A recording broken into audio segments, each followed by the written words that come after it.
Welcome back to the Unicorn Ventures Startup Acceleration process. We're now talking about the final step, which is the financing process, and we'll talk about the table of contents first.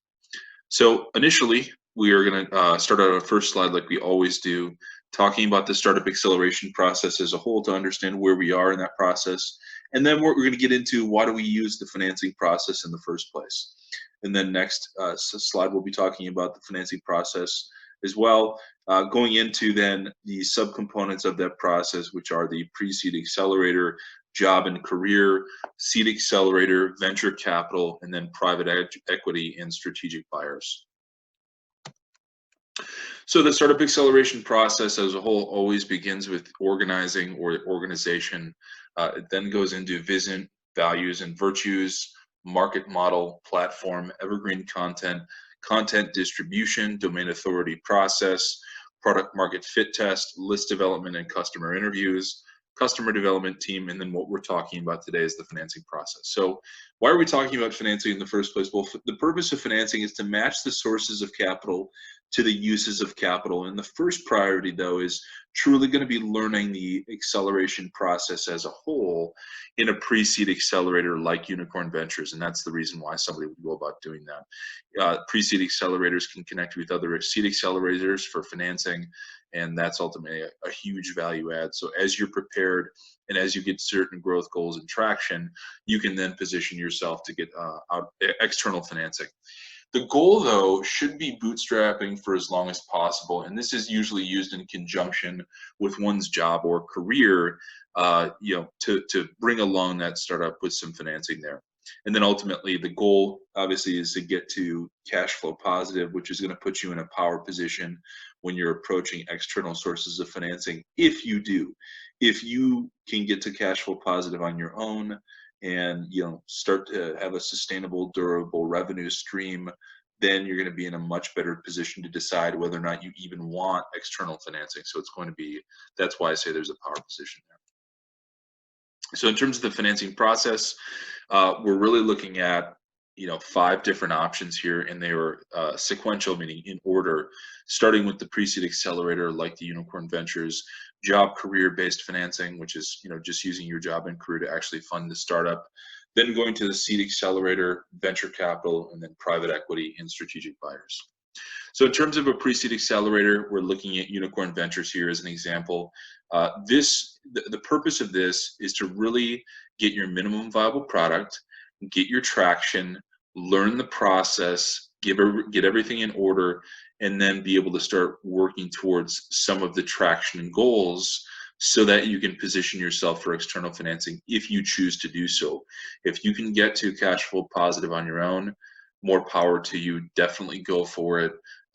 It's going to give you better terms anyways. Now, with regard to digital acceleration, like I just said, it's MVP, evergreen content, content distribution, dealing with other sources of generating traffic like SEO, PR, and ultimately doing list building. So this is going to help you do that, and the reason why you would work with the pre-seed accelerator like Unicorn Ventures.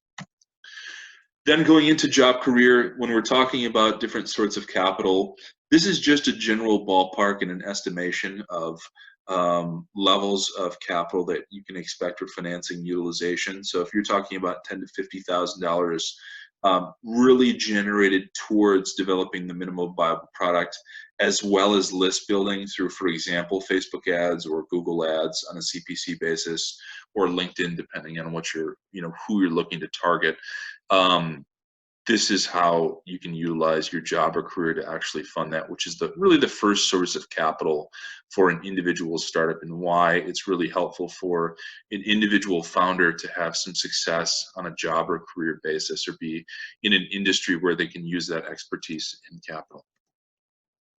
Next, looking at sources of financing in the 50,000 to 100,000, as we have now built some traction, have our minimum viable product, have our product market fit, we can really approach, and now that we've gone through the pre-seed accelerator like Unicorn Ventures, we can then apply for seed accelerator or even get referrals from the Unicorn Ventures to different seed accelerators.